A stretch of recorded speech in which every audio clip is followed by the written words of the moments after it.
এই অনলাইন চ্যানেলে প্রত্যেককে স্বাগত জানাই। আজ আমি আবার ছাত্রছাত্রীদের সুবিধার্থে তাদের সামনে আজ একটি নতুন ভিডিও নিয়ে হাজির হলাম।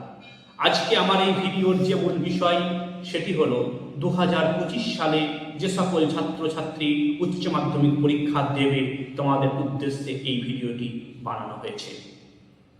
তোমরা অবশ্যই অবগত আছো যে বিটিএস চ্যানেলে ইতিহাস বিষয়ের নিয়মিত প্রশিক্ষণ আমি দিয়ে থাকি এবং আজকে আমি যে বিষয়টি বলতে চাইছি সেটি হলো যারা 2025 সালে উচ্চ মাধ্যমিক পরীক্ষা দেবে তোমাদের সিলেবাস সংক্রান্ত বিষয়ে এবং তোমাদের কোন কোন প্রশ্নগুলির উপর জোর দিতে হবে সেই সংক্রান্ত বিষয়ে আজ আমি আলোকপাত করতে চলেছি।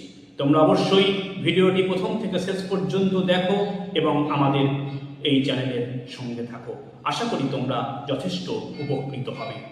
প্রথমেই তোমাদের জানিয়ে রাখি যে উচ্চ মাধ্যমিকে তোমরা হলে এবছরের শেষ পরীক্ষার্থী, কারণ ইতিমধ্যেই উচ্চ মাধ্যমিকের শিক্ষা সংসদের পক্ষ থেকে যে বিগত দিনে যে 1 এবং 2 বছরের যে কোর্স একাদশ দ্বাদশ শ্রেণী ছিল সেটিকে বাদ দিয়ে সিলেবাসে নতুন করে প্রথম, দ্বিতীয়, তৃতীয়, চতুর্থ 4টে সেমিস্টারে একাদশ দ্বাদশ শ্রেণীর সিলেবাসকে বিভক্ত করা হয়েছে। তো তোমরা যারা উচ্চ মাধ্যমিক পরীক্ষা দেবে এই ক্লাসে তোমরা প্রথম হাজির হয়েছো, তোমাদের উদ্দেশ্যে বলি যে তোমাদের ইতিহাসে দ্বাদশ শ্রেণীতে 8টি অধ্যায়ে তোমাদের সিলেবাস বিভক্ত হয়েছে। এর মধ্যে প্রথম অধ্যায় থেকে শুরু করে অষ্টম অধ্যায় পর্যন্ত কিভাবে প্রশ্ন আসবে, প্রশ্নের মান কত হবে, কতগুলি প্রশ্ন থাকবে বা পরীক্ষায় কতগুলি প্রশ্ন করতে হবে, এই সমস্ত কিছু বিষয় বলার পর আমি তোমাদের কোনগুলি গুরুত্বপূর্ণ প্রশ্ন এবছর আছে সে সম্পর্কে আলোকপাত করব। প্রথমেই বলে রাখি তোমাদের যে 8টি অধ্যায় আছে, প্রথম অধ্যায় হলো অতীত স্মরণ, অর্থাৎ আমরা ইতিহাস জানতে হলে আমাদের যে বিভিন্ন তথ্যের উপর নির্ভর করতে হয়, বিভিন্ন জাদুঘর থেকে শুরু করে অন্যান্য যে সমস্ত বিষয়গুলি থেকে আমরা ইতিহাস জানতে পারি সে সম্পর্কে আলোকপাত এখানে করতে হবে।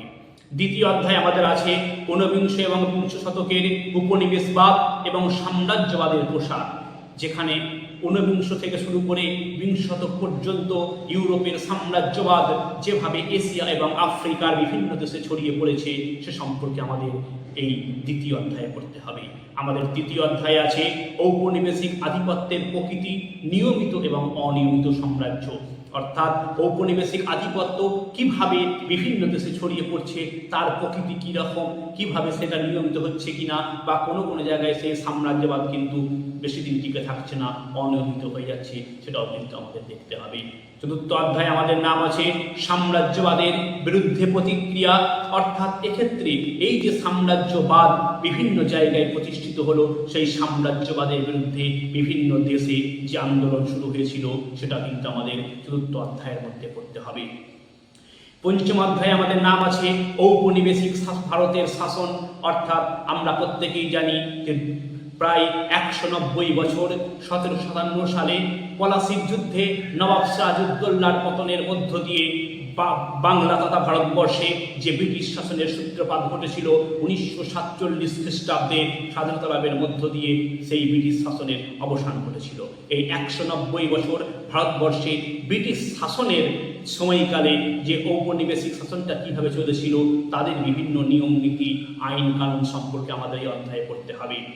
ষষ্ঠ অধ্যায়ে আমাদের আলোচনা করতে হবে দ্বিতীয় বিশ্বযুদ্ধ এবং তার উপনিবেশ সমূহ। দ্বিতীয় বিশ্বযুদ্ধ এবং তার উপনিবেশ সমূহ বলতে এখানে আমরা জানি 1939 থেকে শুরু করে 1945 সাল পর্যন্ত গোটা বিশ্বব্যাপী একটি মারাত্মক যুদ্ধ হয়েছিল, যেটি সেকেন্ড ওয়ার্ল্ড ওয়ার বা দ্বিতীয় বিশ্বযুদ্ধ বলা হচ্ছে। এই দ্বিতীয় বিশ্বযুদ্ধের সূত্র ধরে এশিয়া এবং আফ্রিকায় ইউরোপের বিভিন্ন দেশের যে উপনিবেশ ছিল সেই উপনিবেশগুলো কিন্তু তাদের সেই উপনিবেশিক সাম্রাজ্যের অবসান ঘটেছিল। এবং আমাদের সপ্তম অধ্যায় পড়তে হবে ঠান্ডা লড়াইয়ের যুগ। ঠান্ডা লড়াই বলতে এখানে বলা হচ্ছে যে 1945 সালে দ্বিতীয় বিশ্বযুদ্ধ শেষ হওয়ার পর বিজয় মিত্রপক্ষের দুই প্রধান শক্তি সোভিয়েত ইউনিয়ন এবং মার্কিন যুক্তরাষ্ট্রের মধ্যে ইউরোপ তথা গোটা বিশ্বে আধিপত্য প্রতিষ্ঠার বিষয়কে কেন্দ্র করে একটি প্রতিযোগিতা শুরু হয়েছিল। এই প্রতিযোগিতা ঠান্ডা লড়াই নামে পরিচিত। এই ঠান্ডা লড়াই যুগে আন্তর্জাতিক রাজনীতিতে কী কী পরিবর্তন এসেছিল, কোন কোন বিষয়গুলি গুরুত্বপূর্ণ ছিল, সেগুলো কিন্তু এই অধ্যায়ের মধ্যে আমাদের আলোচনা করতে হবে। আর অষ্টম অধ্যায়ে আমাদের আছে অবঔপনিবেশিকরণ, অর্থাৎ একটু আগেই যেটা বললাম যে দ্বিতীয় বিশ্বযুদ্ধের পর বিশ্বের অনেক দেশের উপনিবেশিক শাসন কিন্তু চলে গিয়েছিল। ইউরোপের যে ফরাসি থেকে শুরু করে ইংল্যান্ড, ফ্রান্স, জার্মানি বিভিন্ন যে উপনিবেশিক সাম্রাজ্য ছিল সেগুলো কিন্তু স্পেন, পর্তুগাল প্রত্যেকের সাম্রাজ্য কিন্তু চলে গিয়েছিল। এই অবঔপনিবেশিকরণটা হতে হবে।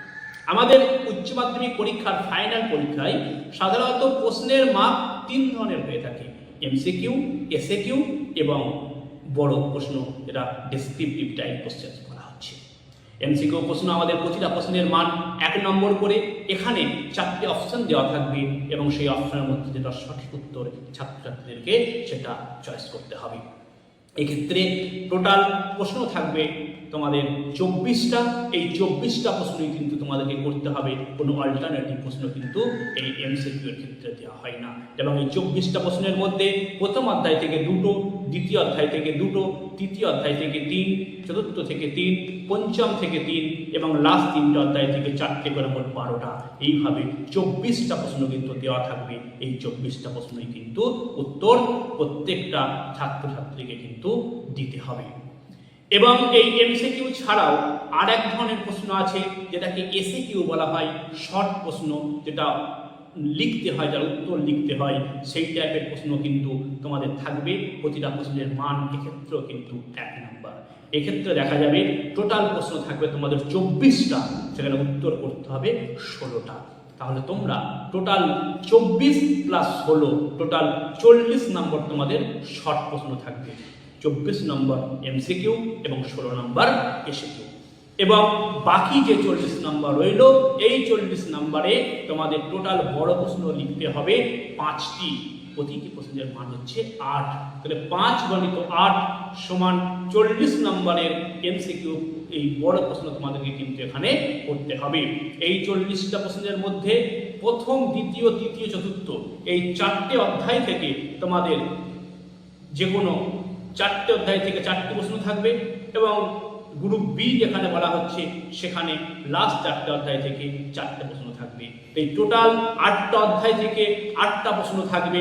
সেখান থেকে তোমাদেরকে যে কোনো 5টি প্রশ্নের উত্তর দিতে হবে এবং ওখানে বলা থাকবে যে কোনো একটি গ্রুপ থেকে 2টো গ্রুপে ভাগ করা থাকবে। প্রথম 4টে অধ্যায় হচ্ছে গ্রুপ এ, শেষ 4টে অধ্যায় গ্রুপ বি। যে কোনো অধ্যায় থেকে মিনিমাম 2টো করে প্রশ্ন নিয়ে 5টি প্রশ্নের উত্তর দিতে হবে। তাহলে 5 আর 8 40। তাহলে তোমরা বুঝতে পারলে তোমাদের টোটাল থিওরি পরীক্ষা হবে 80 নম্বরে। 20 নম্বর হচ্ছে তোমাদের প্রজেক্টের জন্য। 80-র মধ্যে আমি আরেকবার রিপিট করে দিচ্ছি, এমসিকিউ প্রশ্ন তোমাদের থাকবে 24টা, করতে হবে 24টা। এসএকিউ প্রশ্ন যার মান 1 সেটাও থাকবে 24টা, উত্তর দিতে হবে 16টা। আর তোমাদের ডেসক্রিপটিভ টাইপ প্রশ্ন থাকবে তোমাদের 8টা, সেখান থেকে তোমাদের উত্তর দিতে হবে 5টা। 5 আর 8 40। মোট 80 নম্বর তোমাদের থিওরি পরীক্ষা। পরবর্তীকালে অন্যান্য ভিডিওতে আমি তোমাদের 2025 সালের এমসিকিউ এবং এসএকিউ বিষয়ে কোন প্রশ্নগুলি ইম্পর্টেন্ট আছে সে সম্পর্কে আলোচনা করব। আজ আমি যে বিষয়গুলি বা যে প্রশ্নগুলি নিয়ে আলোচনা করতে চলেছি সেটি হলো যে 2025 সালের যে রচনাগুলি প্রশ্নোত্তর আছে বিভিন্ন অধ্যায় থেকে কোন প্রশ্নগুলি এক্ষেত্রে ইম্পর্টেন্ট আছে সে সম্পর্কে আমি আজ বলব। প্রথম অধ্যায়ের নাম আমাদের অতীত স্মরণ। এই প্রথম অধ্যায় থেকে আমাদেরকে যে প্রশ্নগুলি গুরুত্ব দিয়ে পড়তে হবে সেগুলি হলো: 1. মিউজিয়াম বা জাদুঘরের প্রকারভেদ আলোচনা করো। 2. জাদুঘর কাকে বলে? অতীত পুনর্গঠনে জাদুঘরের ভূমিকা কি ছিল? 3 নম্বর প্রশ্ন, পেশাদার ইতিহাস বলতে কি বোঝো? পেশাদার ইতিহাস ও অপেশাদার ইতিহাসের মধ্যে পার্থক্য লেখো। 4 নম্বর প্রশ্ন, মিথ বা পুরা কাহিনী ও লিজেন্ড বা কিংবদন্তি বলতে কি বোঝো? অতীত বিষয়ে মানুষের ধারণাকে এরা কিভাবে রূপদান করে। 5 নম্বর হচ্ছে লোককথা কাকে বলে, অতীত সময়কে তুলে ধরার ক্ষেত্রে লোককথার ভূমিকা বিশ্লেষণ করো। 6 নম্বর কিংবদন্তি বা বীরগাথা কাকে বলে, এদের বৈশিষ্ট্য ও গুরুত্ব লেখো। 7 নম্বর প্রশ্ন হচ্ছে আধুনিক ইতিহাসের লিখন পদ্ধতি সম্পর্কে আলোচনা করো।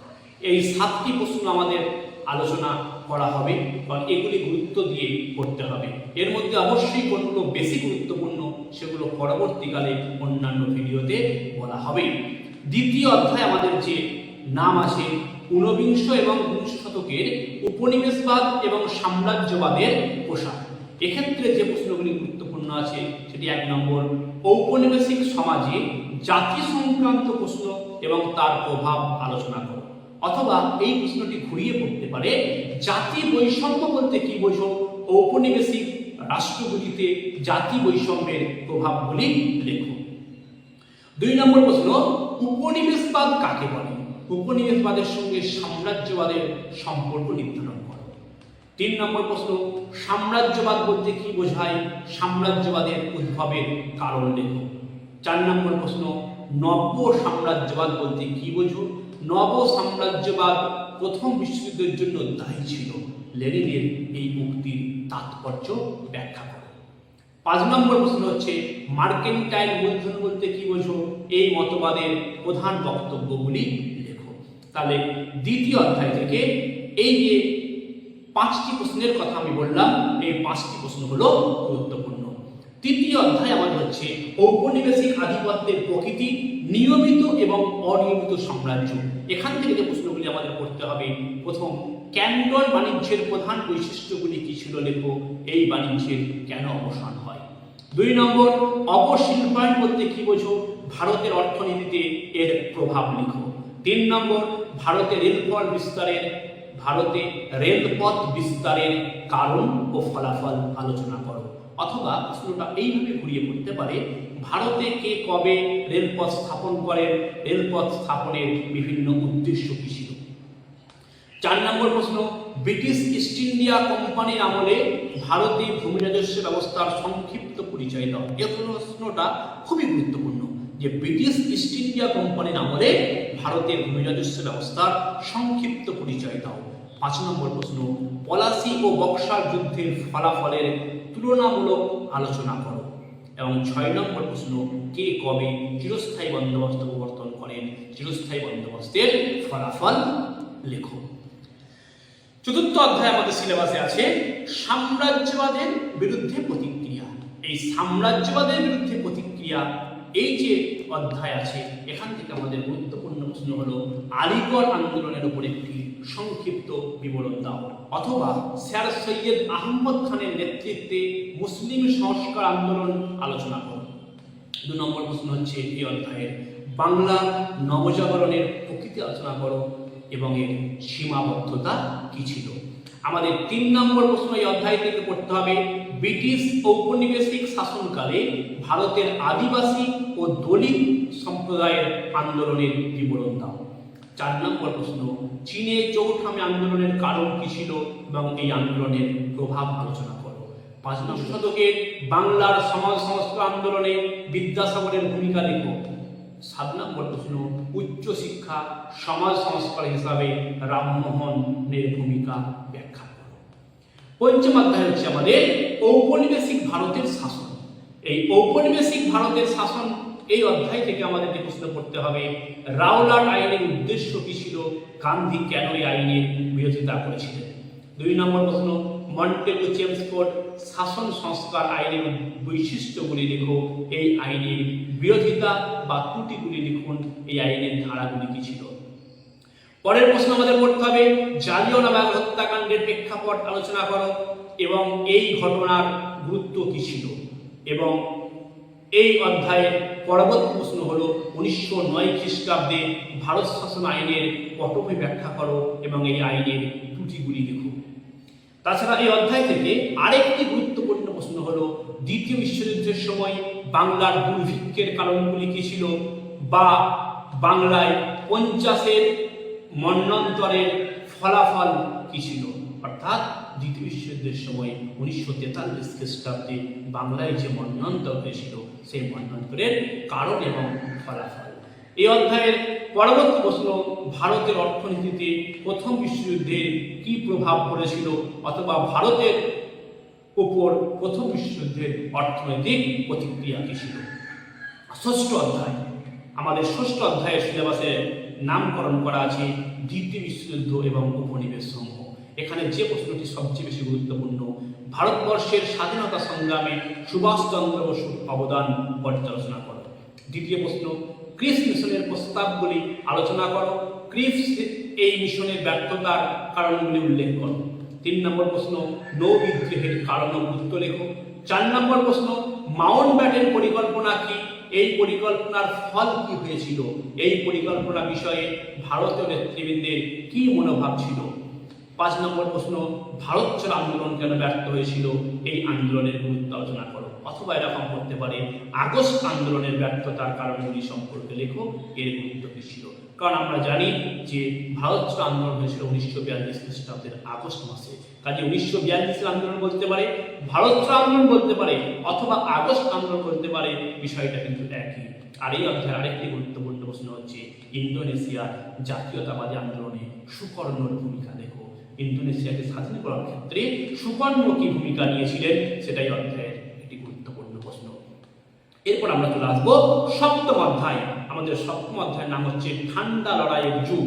এই ঠান্ডা লড়াইয়ের যুগ থেকে আমাদের গুরুত্বপূর্ণ প্রশ্ন হলো 1 নম্বর, ট্রুম্যান নীতি কি, মার্শাল পরিকল্পনার উদ্দেশ্যগুলি কি ছিল। 2 নম্বর প্রশ্ন, সুয়েজ সংকটের সংক্ষিপ্ত পরিচয় দাও, অথবা সুয়েজ সংকট সৃষ্টির কারণগুলি লেখো। আন্তর্জাতিক রাজনীতিতে এর ফলাফল বা গুরুত্ব কি ছিল, বা এই সংকটে ভারতের ভূমিকা কি ছিল। 3 নম্বর প্রশ্ন, পূর্ব ইউরোপের সোভিয়েতীকরণের উদ্দেশ্য কি ছিল, বিভিন্ন দেশে এর কি প্রভাব পড়েছিল। বা প্রশ্নটা ঘুরিয়ে পড়তে পারে যে দ্বিতীয় বিশ্বযুদ্ধের পর রাশিয়া কিভাবে পূর্ব ইউরোপের উপর তার আধিপত্য স্থাপন করলো। এই অধ্যায়ের 4 নম্বর প্রশ্ন হচ্ছে ঠান্ডা লড়াই বলতে কি বোঝো, ঠান্ডা লড়াই তাত্ত্বিক ব্যাখ্যা করো। 5 নম্বর প্রশ্ন, হো চি মিনের নেতৃত্বে ভিয়েতনামের মুক্তিযুদ্ধের বর্ণনা দাও। 6 নম্বর প্রশ্ন, জোট নিরপেক্ষ আন্দোলন কি, বিশ্ব রাজনীতিতে এর প্রভাব লেখো। 7 নম্বর প্রশ্ন, কিভাবে তেল কূটনীতি উপসাগরীয় যুদ্ধকে প্রভাবিত করেছিল।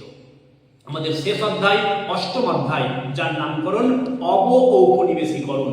এখানে আমাদের প্রশ্নের সংখ্যা একটু কম আলোচনা করার কথা আমি বলার চেষ্টা করেছি। 1, স্বাধীন ভারতের প্রথম 2টি পঞ্চবার্ষিক পরিকল্পনার লক্ষ্য এবং গুরুত্ব লেখো। 2 নম্বর প্রশ্ন, স্বাধীন বাংলাদেশের উত্থানে শেখ মুজিবুর রহমানের ভূমিকা লেখো। 3 নম্বর প্রশ্ন, অবঔপনিবেশিকরণ বলতে কি বোঝো, এর কারণ কি ছিল ও প্রভাব লেখো। আমাদের এই প্রশ্নগুলি 2025 সালের জন্য ইম্পর্টেন্ট মনে করে আলোচনা করার চেষ্টা করব। পরবর্তী আমার যে সমস্ত ভিডিওগুলি আসবে এই বিটিএস একাডেমিতে, সেখানে এই সমস্ত প্রশ্নগুলি ধরে ধরে আলোচনা করার চেষ্টা করব। অবশ্যই তোমাদের সিলেবাস কিন্তু অনেক বড়, সিলেবাসটা অনেক বড়, সেখান থেকে সব যদি আমরা করাতে চাই বিস্তীর্ণ টাইম লেগে যাবে, অনেক বেশি সময় লেগে যাবে। ওই জন্য আমরা কতগুলি প্রশ্ন কিন্তু আমি এখান থেকে শর্টেজ করে নিয়েছি, যে প্রশ্নগুলি কিন্তু ইম্পর্টেন্ট আছে মনে করছি। অবশ্য তোমাদের অনেকের মনে হতে পারে যে এতগুলো প্রশ্ন পড়তে হবে, আমাদের তো পরীক্ষায় মাত্র 8টি প্রশ্ন পড়বে, 5টি লিখতে হবে। আর আপনি স্যার অন্যান্য ভিডিওতে আপনি বলেছেন যে আমাদের ইতিহাস কম পড়তে হয়, তো সেই কারণে আমি বলবো যে না, এগুলো আমি আলোচনা করার জন্য রাখলাম। অবশ্যই পরবর্তী ভিডিওতে পরীক্ষা যত সামনের দিকে আগিয়ে আসবে আমরা কিন্তু সাজেশন আরও শর্ট করার চেষ্টা করব। মোস্ট ইম্পর্টেন্ট যেগুলো আছে সেগুলো কিন্তু পরবর্তীতে দেখানোর চেষ্টা করব।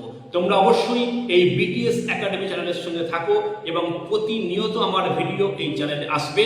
তোমরা সেই ভিডিওগুলো ফলো করতে থাকো। আমি নিশ্চিত তোমরা যদি এই ভিডিও কন্টিনিউ ফলো করো, উচ্চ মাধ্যমিকে তোমরা যথেষ্ট ভালো রেজাল্ট ইতিহাসে করতে পারবে। অবশ্যই আজ এ পর্যন্তই, দেখা হচ্ছে আবার পরের ভিডিওতে নতুন কোনো টপিক নিয়ে আলোচনায়।